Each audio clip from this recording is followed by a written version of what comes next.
तो फ्रेंड्स, कैसे हैं आप सबका मेरे यूट्यूब चैनल में स्वागत है। आज मैं लेकर आई हूँ मुंशी प्रेमचंद्र की कहानी माँ। आइए माँ स्टोरी पढ़ते हैं और सुनते हैं। आज बंदी छूटकर घर आ रहा था। घर आ रहा है। करुणा ने एक दिन पहले ही घर लीप पोत रखा था।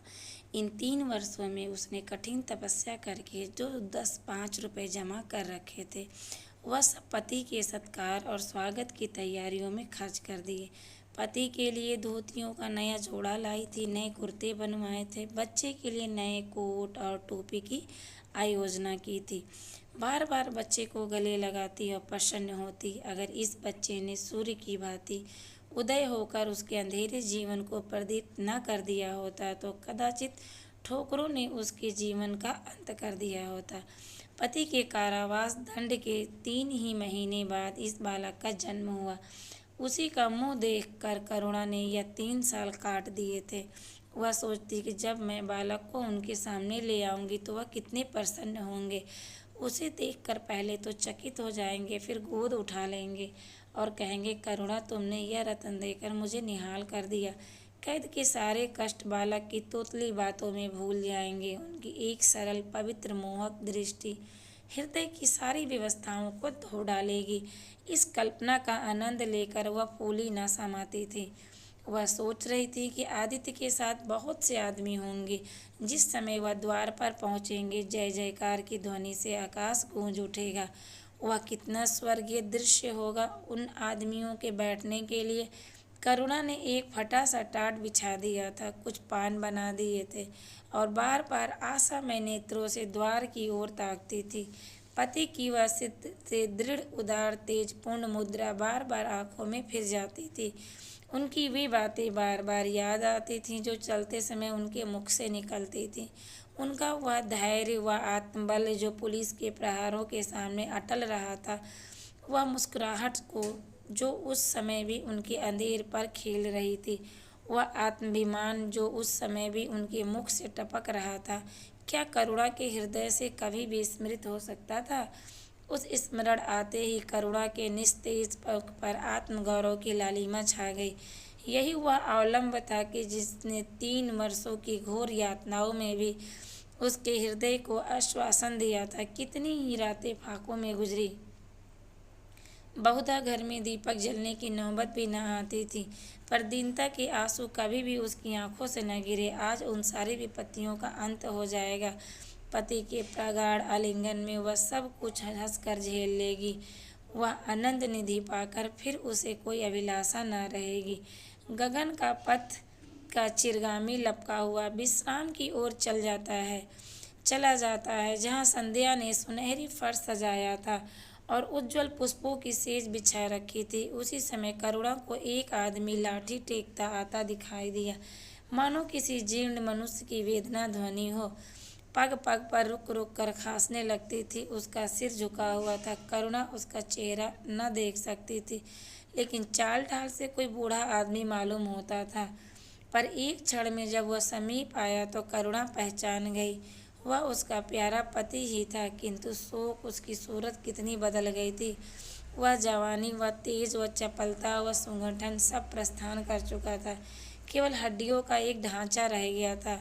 न कोई संगीत, न साथी, न यार, न दोस्त। करुणा उसे पहचानते ही बाहर निकल आई, पर आलिंगन की कामना हृदय में दबा कर रह गई। सारे मंसूबे धूल में मिल गए। सारो मनोल्लास आंसुओं में बह गया, विलीन हो गया। आदित्य ने घर में कदम रखते ही मुस्कुराकर करुणा को देखा, पर उस मुस्कान में वेदना का एक संसार भरा हुआ था। करुणा ऐसी स्थिर हो गई मानो हृदय का स्पंदन रुक गया हो। वह फटी हुई आंखों से स्वामी की ओर टकटकी बांधे खड़ी थी, मानो उसे अपने आंखों पर अब भी विश्वास न आता हो। स्वागत या दुख का एक शब्द भी उसके मुख से न निकला। बालक की गोद में बैठा हुआ सहमी आंखों से इस कंकाल को देख रहा था और माता की गोद में चिपटा जाता था। आखिर उसे कतार स्वर में कहा, यह तुम्हारी क्या दशा है, बिल्कुल पहचाने नहीं जाते। आदित्य ने उसकी चिंता को शांत करने के लिए मुस्कुराने की चेष्टा करके कहा, कुछ नहीं, जरा दुबला हो गया हूँ। तुम्हारे हाथों का भोजन पकाकर फिर स्वस्थ हो जाऊंगा।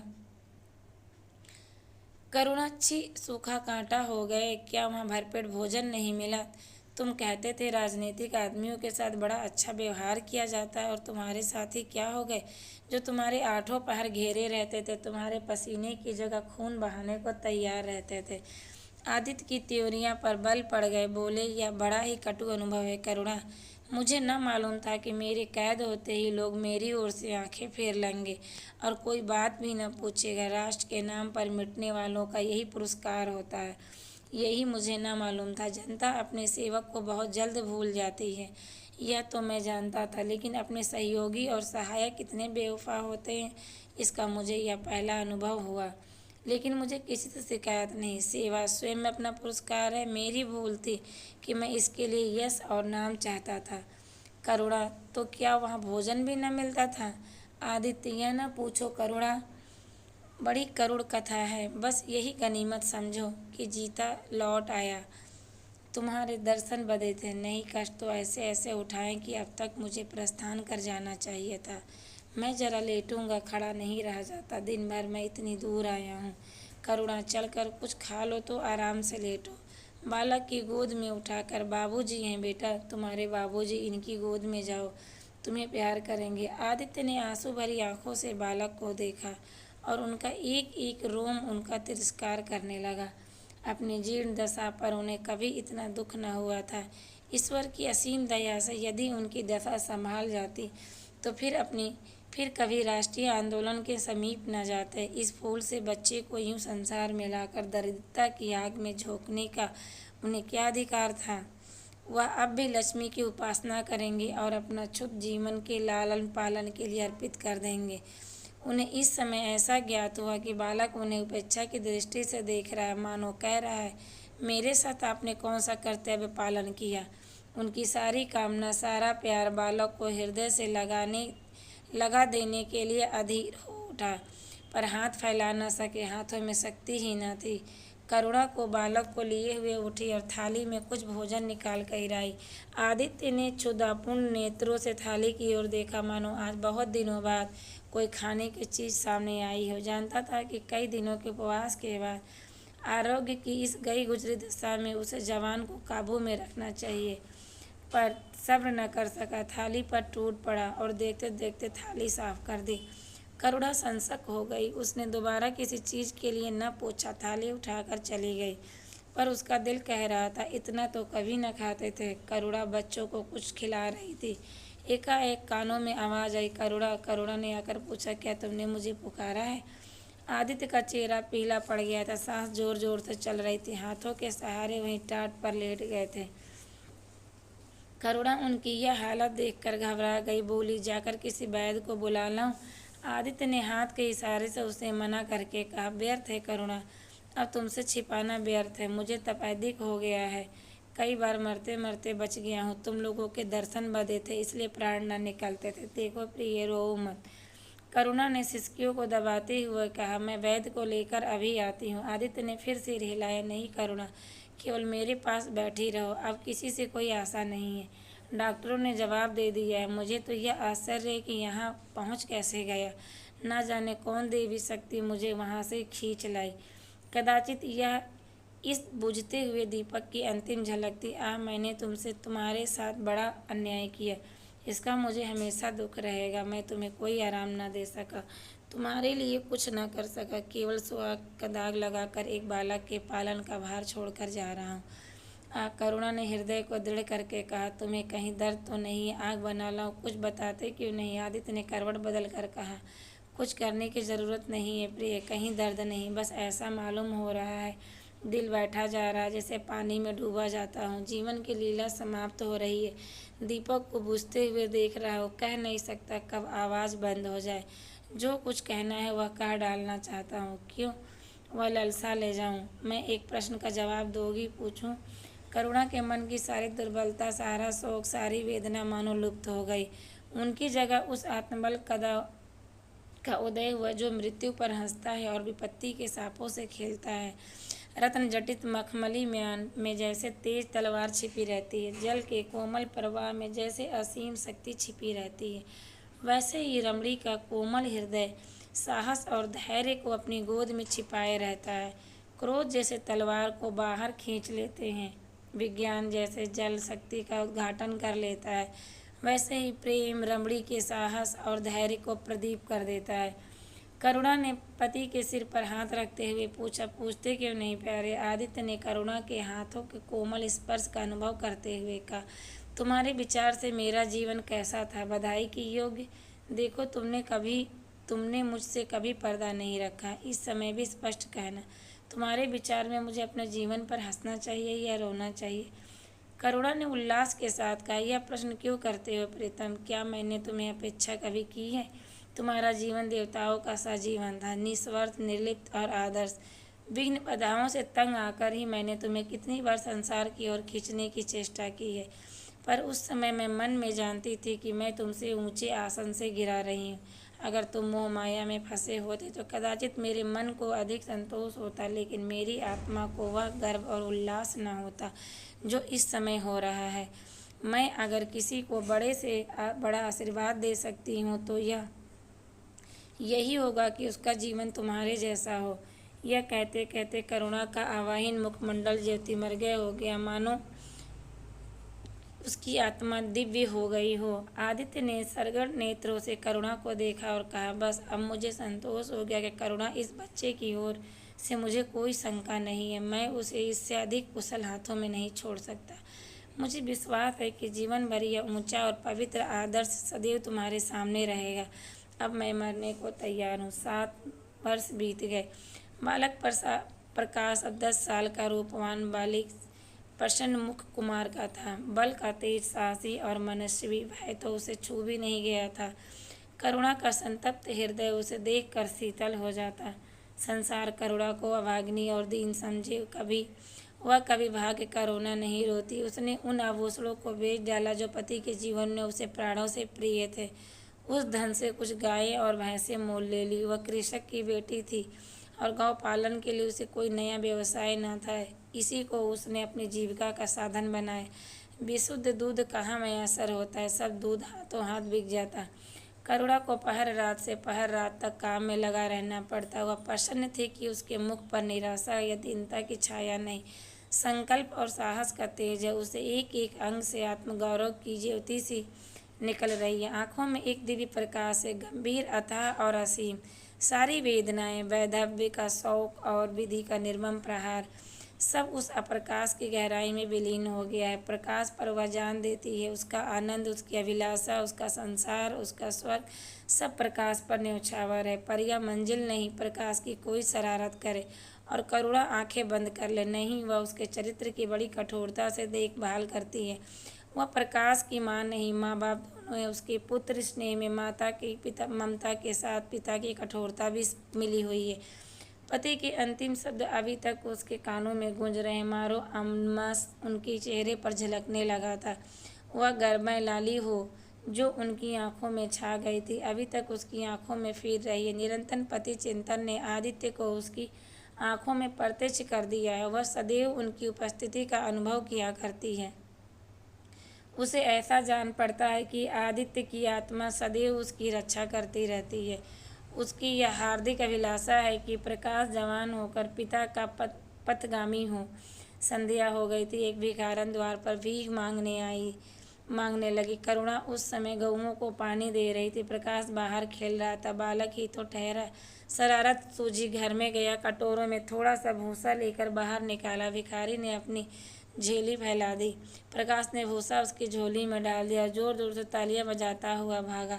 भिखारी ने अगिमय नेत्रों से देखकर कहा, वाह रे लाडले, मुझे हंसी करने चला है। यही माँ बाप ने सिखाया है? तब तो खूब कुल का नाम जगाओगे। करुणा उसकी बोली सुनकर बाहर निकल आई और पूछा, क्या है माता, किसे कह रही हो? भिखारन ने प्रकाश की तरफ इशारा करके कहा, वह तुम्हारा लड़का है ना, देखो कटोरे में भूसा भरकर मेरी झोली में डाल गया है। चुटकी भर आटा था, वह भी मिट्टी में मिल गया। कोई इस तरह दुखियों को सताता है? सबके दिन एक से नहीं रहते। आदमी को घमंड न करना चाहिए। करुणा ने कठोर स्वर में पुकारा। प्रकाश जितना हुआ अभिमान से सिर उठाए हुए आया और बोला, वह हमारे घर भी क्यों मांगने आई हैं? कुछ काम क्यों नहीं करती? करुणा ने उसे समझाने की चेष्टा करके कहा, शर्म नहीं आती? उल्टे और आंख दिखाते हो। प्रकाश, शर्म क्यों आए? यह क्यों रोज भीख मांगने आती हैं? हमारे यहाँ क्या कोई चीज़ मुफ्त आती है? करुणा, तुम्हें कुछ न देना था तो सीधे कह देते, जाओ। तुमने ये शरारत क्यों की? प्रकाश, उनकी आदत कैसे छूटती? करुणा ने बिगड़ कर कहा, अब तुम पिटोगे मेरे हाथों से? प्रकाश, पिटूंगा क्यों? अब जबरदस्ती पीटेंगी? दूसरे मुल्कों में अगर कोई भीख मांगे तो कैद कर लिया जाए, यहाँ नहीं, उल्टे भिखमंगों को और सह दी जाए। करुणा, जो अपंग है वह कैसे काम करे? प्रकाश, तो जाकर डूब मरे, जिंदा क्यों रहती हैं? करुणा निरंतर हो गई। बुढ़िया तो को आटा दाल देकर विदा किया, किंतु प्रकाश का कुतर्क उसके हृदय में फोड़े के समान टीसता रहा। उसने यह दृष्टता या अभिनय कहाँ सीखी? रात को उसे बार बार यही ख्याल सताता रहा। आधी रात के समीप एकाएक प्रकाश की नींद टूटी। लालटेन जल रही थी। करुणा बैठी रो रही थी। उठ बैठा और बोला, अम्मा, अभी तुम सोई नहीं? करुणा ने मुंह फेर कर कहा, नींद नहीं आई। तुम कैसे जग गए? प्यास तो नहीं लगी है? प्रकाश, नहीं अम्मा, न जाने क्यों आँख खुल गए। मुझे आज बड़ा अपराध हुआ है अम्मा। करुणा ने उसके मुख की ओर स्नेह नेत्रों से देखा। प्रकाश, मैंने आज बुढ़िया के साथ बड़ी नटखट की, मुझे क्षमा करो, फिर कभी ऐसी शरारत न करूँगा। यह कहकर रोने लगा। करुणा ने स्नेहार्द होकर उसे गले लगा लिया। उसके कपोलों का चुंबन करके बोली, बेटा, मुझे खुश करने के लिए यह कह रहे हो या तुम्हारे मन में सचमुच पछतावा हो रहा है? प्रकाश ने सिसकते हुए कहा, नहीं अम्मा, मुझे दिल से अफसोस हो रहा है। अब कि वह बुढ़िया आएगी तो मैं उसे बहुत से पैसे दूंगा। करुणा का हृदय मतवाला हो गया। ऐसा जान पड़ा कि आदित्य सामने खड़े बच्चे को आशीर्वाद दे रहे हो और कह रहे हो, करुणा, क्षोभ मत कर। प्रकाश अपने पिता का नाम रोशन करेगा, तेरी संपूर्ण कामना पूरी हो जाएगी। लेकिन प्रकाश के कर्म और वचन में मेल न था और दिनों के साथ उसके चरित्र का अंग प्रत्यक्ष हो जाता था। जहीन था ही, विश्वविद्यालय से उसे वजीफे मिलते थे। करुणा भी उसकी यथाशक्ति सहायता करती थी, फिर भी उसका खर्च पूरा न पड़ता था। वह मित व्यथा और सरल जीवन का विदम्यता से भरे हुए व्याख्यान दे सकता था। उसका रहन सहन फैशन के अधोभक्तों से जौ भर कर घटकर न था। प्रदर्शन की धुन उसे हमेशा सवार रहती थी। उसके मन और बुद्धि में निरंतर द्वंद्व होता रहता था। मन की एक न चलती थी। जाति, सेवा उस सर की खेती है। वहाँ बड़े से बड़ा उपहार जो मिल सकता है वह गौरव है। गौरव और यश वह भी स्थायी नहीं, इतनी स्थिर की जड़ में जीवन भर की कमाई पर पानी फिर सकता है। अतएव उसका अंतःकरण अनिवार्य वेग के साथ विलासमय जीवन की ओर झुकता था, यहाँ तक कि धीरे धीरे उसे त्याग और निर्गण से घृणा होने लगी।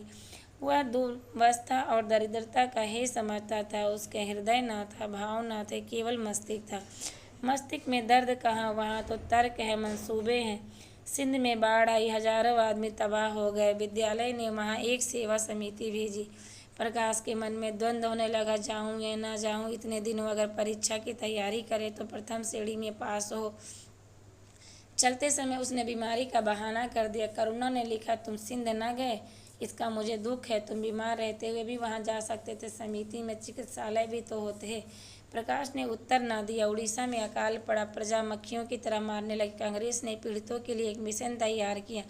उन्हीं दिनों विद्यालय ने इतिहास के छात्रों को ऐतिहासिक खोज के लिए लंका भेजने का निश्चय किया।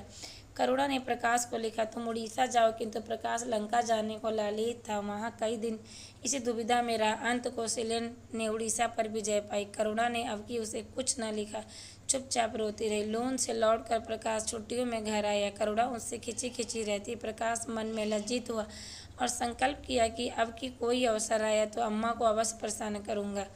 यह निश्चय करके वह विद्यालय लौटा, लेकिन यहाँ आते ही परीक्षा की फिक्र सवार हो गई। यहाँ तक कि परीक्षा के दिन आ गए, मगर इम्तहान से फुर्सत पाकर भी प्रकाश घर न गया। विद्यालय के एक अध्यापक कश्मीर सैर कराने जा रहे थे। प्रकाश उन्हीं के साथ कश्मीर चल खड़ा हुआ।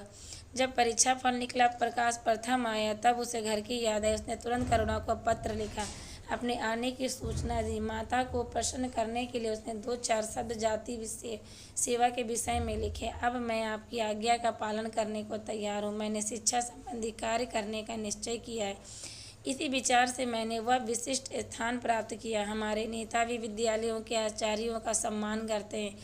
अभी वक्त इन उपाध्यायों के मुँह से वो मुक्त नहीं हुए हैं। हमारे नेता की योग्यता सदात्सव लगन का उतना सम्मान नहीं करते जितना उपाधियों का। अब मेरी इज्जत करेंगे और जिम्मेदारी को काम सौंपेंगे जो पहले मांगे न मिलता था। करुणा की आस फिर बंधी।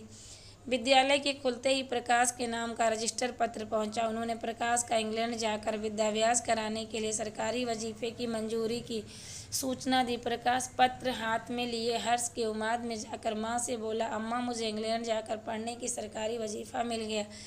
करुणा ने उदासीन भाव में पूछा, तो तुम्हारा इरादा क्या है? प्रकाश, मेरा इरादा ऐसा अवसर पाकर भला कौन छोड़ता है। करुणा, तुम तो स्वयं सेवकों में भर्ती होने जा रहे हो। प्रकाश, तो आप समझती हैं कि स्वयं सेवक बन जाना ही जाति सेवा है? मैं इंग्लैंड से आकर भी तो सेवा कार्य कर सकता हूँ। अम्मा, सच पूछो तो एक मजिस्ट्रेट अपने देश का जितना उपकार कर सकता है उतना 1000 स्वयं सेवक मिलकर भी नहीं कर सकते। मैं सिविल सर्विस की परीक्षा में बैठूंगा और मुझे विश्वास है कि सफल होऊंगा। करुणा ने चकित होकर पूछा, तो क्या तुम मजिस्ट्रेट हो जाओगे? प्रकाश, सेवा भाव रखने वाला एक मजिस्ट्रेट कांग्रेस के 1000 सभापतियों से ज़्यादा उपकार कर सकता है। अखबारों में उसकी लंबी लंबी तारीफें न छपेंगी, उसकी वक्तव्य तालियां न बजेंगी, जनता उसके जुलूस की गाड़ी न खींचेगी और न विद्यालयों के छात्रों को अभिनंदन पत्र देंगे, पर सच्ची सेवा मजिस्ट्रेट ही कर सकता है। करुणा के आपत्ति के भाव से कहा, लेकिन यह मजिस्ट्रेट तो जाति की सेवाओं को सजाए देते हैं, उन पर गोलियां चलाते हैं। प्रकाश, अगर मजिस्ट्रेट के हृदय में परोपकार का भाव है तो वह नरमी से वही काम करता है जो दूसरे के गोलियां चलाकर भी नहीं कर सकते। करुणा, मैं यह नहीं मानूंगी। सरकार अपने नौकरों को इतना स्वाधीनता नहीं देती, वह एक नीति बनाकर देती है और हर एक सरकारी नौकर उसका पालन करना पड़ता है। सरकार की पहली नीति यह है कि वह दिन दिन अधिक संगठित और दृढ़ हो। इसके लिए स्वाधीनता के भावों का दमन करना जरूरी है। अगर कोई मजिस्ट्रेट इस नीति के विरुद्ध काम करता है तो वह मजिस्ट्रेट ना रहेगा। वह हिंदुस्तानी था जिसने तुम्हारे बाबूजी को जरा सी बात पर 3 साल की सज़ा दे दी थी। इसी सज़ा ने उनके प्राण ले लिए। बेटा, मेरी इतनी बात मानो तो सरकारी पदों पर न गिरो। मुझे यह मंजूर है कि तुम मोटा खाकर मोटा पहनकर देश की सेवा करो। इसके बदले तुम हकीम बन जाओ, शांत से जीवन बिताओ। यह समझ लो कि जिस दिन तुम हकीम की कुर्सी पर बैठोगे उस दिन से तुम्हारा दिमाग हकीमों का सा हो जाएगा। तुम यही चाहोगे तो अफसरों में तुम्हारी नेक नामी और तरक्की हो। एक गंवारू मिसाल हो, लड़की जब तक मैके में कुंवारी रहती है अपने को उसी घर की समझती है, लेकिन जिस दिन ससुराल चली जाती है वह अपने घर को दूसरों का घर समझने लगती है। माँ बाप भाई बंद सब वहीं रहते हैं, लेकिन वह घर अपना नहीं रहता। यह दुनिया का दस्तूर है। प्रकाश ने खींच कर कहा, तो क्या आप यही चाहती हैं कि मैं जिंदगी भर चारों तरफ ठोकते खाता फिरूं? करुणा कठोर नेत्रों से देखकर बोली, अगर ठोकर खाना खाकर आत्मस्वाधीन रह सकती है तो मैं कहूँगी ठोकर खाना अच्छा है। प्रकाश ने निश्चिंत भाव से पूछा, तो आपकी यही इच्छा है? करुणा ने उसी स्वर में उत्तर दिया, हाँ, मेरी यही इच्छा है। प्रकाश ने कुछ जवाब न दिया, उठकर बाहर चला गया। तुरंत रजिस्ट्री को इनकार पत्र लिख भेजा, मगर उसी क्षणों से मानो उसके सिर पर विपत्ति ने आसन जमा लिया। विरक्त और विमन अपने कमरे में पड़ा रहता, न कहीं घूमने जाता, न किसी से मिलता, मुँह लटकाए भीतर आता फिर बाहर चला जाता। यहाँ तक कि महीना गुजर गया, न चेहरे पर वह लाली रही, न ओज। आंखें अनाथों के बुक की भांति याचना से भरी हुई, ओठ हंसना भूल गए। मानो उस इनकारी पत्र के साथ उसकी सारी सजीवता और चपलता, सारी सरलता विदा हो गई। करुणा उसके मनोभाव को समझती थी और उसके शोक को भुलाने की चेष्टा करती थी, पर रूठे देवता को प्रसन्न न होते थे। आखिर एक दिन उसने प्रकाश से कहा, बेटा, अगर तुम विलायत जाने की ठान ही ली हो तो चले जाओ, मना न करूँगी। मुझे खेद है कि मैंने तुम्हें रोका। अगर मैं जानती कि तुम्हें इतना आघात पहुँचेगा तो कभी न रोकती। मैं तो केवल इस विचार से रोका था कि तुम्हें जाति सेवा में मग्न देखकर तुम्हारे बाबूजी की आत्मा प्रसन्न होगी। उन्होंने चलते समय यही वसीयत की थी। प्रकाश ने रुखाई से जवाब दिया, अब क्या करूँ? अब क्या जाऊँगा? इनकारी खत लिख चुका हूँ। मेरे लिए कोई अब तक बैठे थोड़े ही होगा। कोई दूसरा लड़का चुन लिया होगा, और फिर करना ही क्या है? जब आपकी मर्जी है कि गांव गांव की खाक छानता फिरूं तो वही सही। करुणा का गर्व चूर चूर हो गया। इस अनुमति से उसका बाधा काम लेना चाहता था, वह सफल न हुई। बोली, अभी कोई न चुना गया हो, लिख दो, मैं जाने को तैयार हूँ। प्रकाश ने झुंझलाकर कहा, अब कुछ नहीं हो सकता, लोग हंसी उड़ाएंगे। मैंने तय कर लिया है कि जीवन की आपकी इच्छा के अनुकूल बनाऊंगा। करुणा, तुम अगर शुद्ध मन से यही इरादा किया होता तो यूँ न रहते। तुम मुझसे सत्याग्रह कर रहे हो। अगर मन को दबाकर मुझे अपनी राह का कांटा समझकर तुमने मेरी इच्छा पूरी भी की तो क्या मैं तो जब जानती तुम्हारे मन में आप सेवा का भाव उत्पन्न होता। तुम आप ही रजिस्टर साहब को पत्र लिख दो। प्रकाश, अब मैं नहीं लिख सकता, तो इस शोक में तने बैठे रहोगे, लाचारी है। करुणा ने और कुछ न कहा। जरा देश में प्रकाश ने देखा तो वह कहीं जा रही थी, मगर वह कुछ बोला नहीं। करुणा के लिए बाहर आना जाना कोई असाधारण बात न थी, लेकिन जब संध्या हो गई तो करुणा न आई, तब प्रकाश को चिंता होने लगी। अम्मा कहाँ गई, यह प्रश्न बार बार उसके मन में उठने लगा। प्रकाश सारी रात द्वार पर बैठा रहा। भांति भांति की शंकाएं मन में उठने लगी। उसे अब याद आया कि चलते समय करुणा कितनी उदास थी, उसकी आंखें कितनी लाल थीं। यह बातें प्रकाश को उस समय क्यों न नजर आई? वह क्यों स्वार्थ में अंधा हो गया था? अब प्रकाश को याद आया कि माता ने साफ सुथरे कपड़े पहने थे, उनके हाथ में छतरी भी थी। तो क्या वह कहीं बहुत दूर गई हैं? किससे पूछे? अनिष्ट के भय से प्रकाश रोने लगा। सावण की अंधेरी भयानक रात थी। आकाश में श्याम मेघमालाएं भीषण स्वरूप की भांति छाई हुई थी। प्रकाश रह रहकर आकाश की ओर देखता, मानो करुणा उन्हीं मेघमालाओं में छिपी बैठी हो। उसने निश्चय किया कि सवेरा होता ही माँ को खोजने चलूंगा, और अगर किसी ने द्वार खटखटाया तो प्रकाश ने दौड़कर खोल तो देखा करुणा खड़ी थी। उसका मुखमंडल इतना खोया हुआ, कितना करुणा था कि जैसे आज ही उसका सुहाग उठ गया है, जैसे उस संसार में उस सबके लिए कुछ नहीं रहा हो। जैसे वह नदी के किनारे खड़ी अपनी लदी हुई नाव को डूबते देख रही है और कुछ कर नहीं सकती। प्रकाश ने अधीर होकर पूछा, अम्मा कहाँ चली गई थी? बहुत देर लगाई। करुणा ने भूमि की ओर तकते हुए जवाब दिया, एक काम से गई थी, देर हो गई। यह कहते ही उसने प्रकाश के सामने एक बंद लिफाफा फेंक दिया। प्रकाश ने उत्सुक होकर लिफाफा उठाया और पूछा, और ऊपर की विद्यालय की मुहर थी। तुरंत ही लिफाफा खोलकर पड़ा। हल्की सी लालिमा चेहरे पर दौड़ गई। पूछा, तो यह तुम्हें कहाँ मिल गया अम्मा? करुणा, तुम्हारे रजिस्टर के पास से लाई हूँ। क्या तुम वहाँ चली गई थी? और क्या करती? कल तो गाड़ी का समय न था, मोटर ले ली। प्रकाश एक क्षण तक मौन रहा और कुंठित स्वर में बोला, जब तुम्हारी इच्छा नहीं है तो मुझे क्यों भेज रही हो?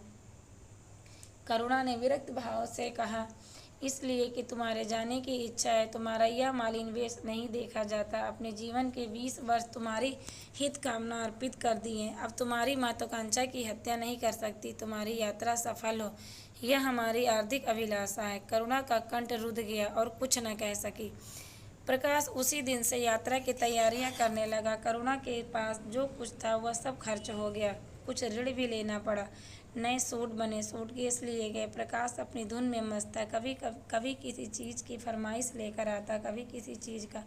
करुणा इस एक सप्ताह में इतनी दुर्बल हो गई थी कि उसके बालों पर कितनी सफ़ेदी आ गई है, चेहरे पर कितनी झुर्रियाँ पड़ गई हैं। उसे कुछ न नजर आता। उसकी आंखों में इंग्लैंड के दृश्य समाये हुए थे। महत्वाकांक्षा आंखों पर पर्दा डाल देती है। प्रस्थान का दिन आया। आज कई दिनों के बाद धूप निकली थी। करुणा स्वामी के पुराने कपड़ों को बाहर निकाल रही थी। उन्हें गाढ़े की चादरें, खद्दर के कुर्ते पजामे और लिहाफ अभी तक संदूक में संचित थे। प्रतिवर्ष वे धूप में सुखाए जाते, झाड़ पोंछ कर रख दिए जाते थे। करुणा ने आज फिर उन कपड़ों को निकाला, मगर सुखा कर रखने के लिए नहीं, गरीबों में बांट देने के लिए। वह आज पति से नाराज है कि वह लुटिया, डोर और घड़ी जो आदित्य के चिरन संगिनी थी, उनकी 20 वर्ष से करुणा से उपासना की थी, आज निकाल कर आंगन में फेंक दी गई।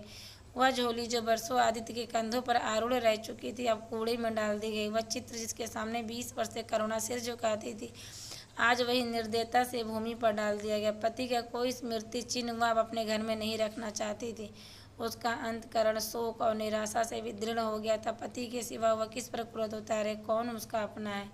वह किससे अपनी व्यथा कहे, किसे अपनी छाती चीर कर दिखाए? वह होते तो क्या आप प्रकाश दासता की जंजीर गले में डालकर फूला न समाता? उसे कौन समझाए कि आदित्य भी इस अवसर पर पछताने के सिवा कुछ और न कर सकते थे। प्रकाश के मित्रों ने आज उसे विदाई का भोज दिया था। वहाँ से वह संध्या समय कई मित्रों के साथ मोटर पर लौटा। सफ़र का सामान मोटर पर रख दिया गया। तब वह अंदर आकर माँ से बोला, अम्मा जाता हूँ, बम्बई पहुँचकर पत्र लिखूँगा। तुम्हें मेरी कसम, रोना मत और मेरे खतों का जवाब देते देना। जैसे किसी लाश को बाहर निकलते समय संबंधियों का धैर्य छूट जाता, रुके हुए आंसू निकल पड़ते हैं और शोक की तरंगे उठने लगते हुए दशा करुणा के कलेजे में एक हाहाकार हुआ जिसने उसकी दुर्बल आत्मा के एक अणु को कपा दिया। मालूम हुआ कि पाँव में पानी फिसल गया और लहरों में बही जा रही है। उसके मुख से शोक या आशीर्वाद का एक शब्द भी न निकला। प्रकाश ने उसके चरण छुए, अश्रु जल से माता के चरणों को पखारा, फिर बाहर चला। करुणा पसाड़ मूर्ति की भांति खड़ी थी। सहसा ग्वाले ने आकर कहा, बहू जी भैया चले गए, बहुत रोते थे। तब करुणा की समाधि टूटी, देखा सामने कोई नहीं है। घर में मृत्यु का सा सन्नाटा छाया हुआ और मानो हृदय की गति बंद हो गई है। सहसा करुणा की दृष्टि ऊपर उठ गई। उसने देखा कि आदित्य अपनी गोद में प्रकाश की निर्जीव देह लिए खड़े हो रहे हैं। करुणा पछाड़ खाकर गिर पड़ी। करुणा जीवित थी पर संसार से उसका कोई नाता ना था। उसका छोटा सा संसार जिसे उसने अपनी कल्पनाओं के हृदय में रचा था स्वयं भांति अंत में विलीन हो गया। जिस प्रकाश को सामने वह जीवन की अंधेरी रात में भी हृदय में आशाओं की संपत्ति लिए जी रही थी वह बुझ गया। संपत्ति लुट गई। अब न कोई आशा था न कोई जरूरत। जिन गऊओं को वह दोनों वक्त अपने हाथों से दाना चारा देना सहलाती थी अब वे खूंटे पर बंधी निराश नेत्रों के द्वारा ही तकती रहती थी। बछड़ों को गले लाकर पुचकारने वाला कोई न था। जिसके लिए दूध दही मट्ठा निकाले खाने वाला कौन था। करुणा ने अपने छोटे से संसार को अपने ही अंदर समेट लिया। किंतु एक सप्ताह में करुणा के जीवन में फिर रंग बदला। उसका छोटा सा संसार फैलते फैलते विश्वव्यापी हो गया। जिस लंगर ने नौका को तट से एक केंद्र पर बांध रखा था वह उखड़ गया। अब नौका सागर के अवशेष विस्तार में भ्रमण करेगी, चाहे वह उद्दाम तरंगों के वश में ही क्यों न विलीन हो जाए। करुणा द्वार पर आ बैठते और मोहल्ले भर के लड़कों को जमा करके दूध पिलाती। दोपहर तक का मक्खन निकालते और मक्खन मोहल्ले के लड़के खाते। फिर भांति भांति के पकवान बनाती और कुत्तों को खिलाती। अब यही उसका नित्य नियम हो गया। चिड़ियाँ कुत्ते बिल्लियाँ चींटियाँ सब अपने को हो गए। प्रेम का वह द्वार अब किसी के लिए बंद न था। उस अंगुल भर जगह में जो प्रकाश के लिए काफ़ी न थी अब संसार समा गया। एक दिन प्रकाश का पत्र आया। करुणा ने उसे उठाकर फेंक दिया। फिर थोड़ी देर बाद उसे उठाकर फाड़ डाला और चिड़ियों को दाना चुगाने लगी। मगर जब निशा योगिनी ने अपनी धूनी जलाई और वेदनाएं उसे वरदान मांगने के लिए विकल होकर चली आई तो करुणा की मनोवेदना भी सजग हो उठी। प्रकाश का पत्र पढ़ने के लिए उसका मन व्याकुल हो उठा। उसने सोचा, प्रकाश मेरा कौन है, मेरा उससे क्या प्रयोजन। हाँ, प्रकाश मेरा कौन है, प्रकाश मेरा कौन है। हृदय ने उत्तर दिया, प्रकाश तेरा सर्वस्व है। वह तेरे उस अमर प्रेम की निशानी है जिसने तू सदैव के लिए वंचित हो गई। वह तेरे प्राण है, तेरे जीवन दीपक का प्रकाश, तेरे वंचित कामनाओं का माधुर्य, तेरे आंसू जल में विहार करने वाला हंस। करुणा उस पत्र के टुकड़ों को जमा करने लगी। माना उसके प्राण बिखर गए हों। एक एक टुकड़ा उसके अपने खोए हुए प्रेम का एक पदाचित मालूम होता था। जब सारी पुर्जा जमा हो गए तो करुणा अपने दीपक के सामने बैठकर उसे जोड़ने लगी, जैसे कोई वियोगी हृदय प्रेम के टूटे हुए तारों को जोड़ रहा हो। हाय रे माता ममता, वह अभागिन सारी रात उस पुर्जों को जोड़ने में लगी रही। पत्र दोनों ओर से लिखा था, इसलिए पुर्जों को ठीक स्थान पर रखना और कठिन था। कोई शब्द कोई वाक्य बीच में गायब हो जाता, उसे एक टुकड़े को फिर खोजने लगती। सारी रात बीत गई पर पत्र अभी तक अपूर्ण था। दिन चढ़ आया। मोहल्ले के लौंडे मक्खन और दूध की चाह में एकत्र हो गए। कुत्तों और बिल्लियों का आगमन हुआ। चिड़ियाँ आकर आंगन में फुदकने लगी। कोई ओखली पर बैठी, कोई तुलसी के चौतरे पर। करुणा को सिर उठाने तक की फुर्सत नहीं थी। दोपहर हुआ। करुणा ने सिर उठाया। न भूख थी न प्यास। फिर संध्या हो गई। वह पत्र अभी तक अधूरा था। पत्र का आशय समझ में आ रहा था। प्रकाश का जहाज कहीं से कहीं जा रहा है। उसके हृदय में कुछ उठा हुआ है। क्या उठा हुआ यह करुणा सोच न सकी। करुणा पुत्र की लेखनी से निकले हुए एक एक शब्द को पढ़ना, उसके हृदय पर अंकित कर लेना चाहती थी। इसी भांति 3 दिन गुजर गए। संध्या हो गई। 3 दिन की जागी आंखों जरा झपका गई। करुणा ने देखा एक लंबा चौड़ा कमरा, उसमें मेजें और कुर्सियां लगी हुई हैं। बीच में ऊंचे मंच पर कोई आदमी बैठा हुआ है। करुणा ने ध्यान से देखा, प्रकाश था। एक क्षण में एक कैदी उसके सामने लाया गया। उसके हाथ पांव जंजीर में थे, कमर झुकी हुई। यह आदित्य थे। करुणा की आंखें खुल गईं, आंसू बहने लगे। उसने पत्र के टुकड़ों को फिर से समेट लिया और उसे जलाकर राख कर डाला। राख की एक चुटकी के सिवा वहाँ कुछ न रहा जो उसके हृदय में विदृढ़ किए डालती थी। इसी एक चुटकी राख से उसका गुड़ियों वाला बचपन, उसका संतप्त यौवन, उसका तृष्णामय वैधव्य सब समा गया। प्रातःकाल लोगों ने देखा पंछी पिंजड़े से उड़ चुका था। आदित्य का चित्र अब भी उसके शून्य हृदय से चिपटा हुआ था। मृग हृदय पति की स्नेह और स्मृति में विश्राम कर रहा था और प्रकाश का जहाज तो यूरोप चला जा रहा था। धन्यवाद।